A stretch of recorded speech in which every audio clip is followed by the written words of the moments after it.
નમસ્તે મિત્રો, સ્વાગત છે આપ સૌનું મારી ચેનલ ટેસ્ટ ટેક એન્ડ ટેલેન્ટમાં. તો આજે હું તમારા માટે લઈને આવી છું ખૂબ જ સ્વાદિષ્ટ એવી ખાટિયા ઢોકળાની રેસીપી. જો તમને મારો આ વિડીયો પસંદ આવે તો મારી ચેનલને લાઇક, શેર અને સબસ્ક્રાઈબ જરૂરથી કરજો. તો ચાલો શરૂ કરીએ આજની આ રેસીપી. આ પરફેક્ટ માપથી ખાટિયા ઢોકળા તમે 3 થી 4 વ્યક્તિને સર્વ કરી શકો છો. તો સૌથી પહેલાં એક પેનમાં આપણે 2 વાટકી ચોખા લેશું. ત્યારબાદ અડદની દાળ લેશું અડધી વાટકી મગની પીળી દાળ લેશું. અને હવે આ બધું સારી રીતે પાણીથી ધોઈ લેશું અને 1 કલાક માટે પલળવા દઈશું. મગની દાળ, અડદની દાળ અને ચોખા બધું સારી રીતે ધોઈને 1 કલાક માટે આપણે પલળવા મૂકી દઈશું. તો હવે 1 કલાક થઈ ગઈ છે અને દાળ ચોખા પણ પલળી ગયા છે. તો સૌથી પહેલાં આપણે એક મિક્સર જાર લઈશું. એમાં પલાળેલા ચોખા અને અડદની દાળ મિક્સ કરીશું અને એને એકદમ ફાઇન પેસ્ટ બનાવી લઈશું. તો આ રીતે બધા જ દાળ ચોખા આપણે પીસીને તૈયાર કરીશું અને ઢોકળાનું ખીરું તૈયાર કરીશું.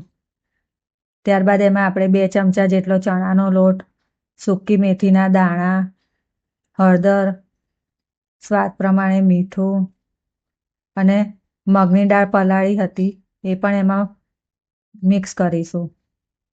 ત્યારબાદ આપણે 1 ચમચી જેટલું તેલ નાખીશું અને હવે આ બધું સારી રીતે મિક્સ કરી લેશું.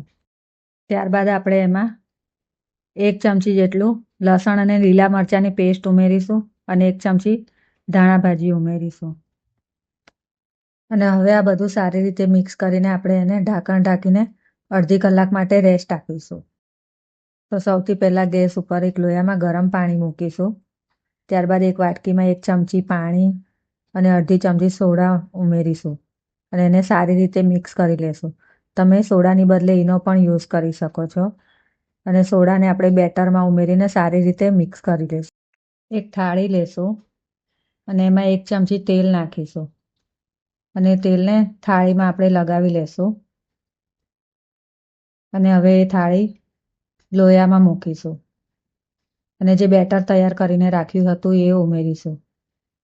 ત્યારબાદ આપણે લાલ મરચું પાવડર સ્પ્રિંકલ કરીશું અને ઢાંકણ ઢાંકીને 10 થી 15 મિનિટ માટે કૂક થવા દઈશું. તો હવે કૂક થઈ ગયું છે, તમે જોઈ શકો છો આ રીતે. ત્યારબાદ આપણે ઢોકળાને ચાકુની મદદથી કટિંગ કરી લેશું. તો તમે જોઈ શકો છો કે ઢોકળા કેટલા પોચા બન્યા છે. તો તૈયાર છે ગરમા ગરમ ઢોકળા,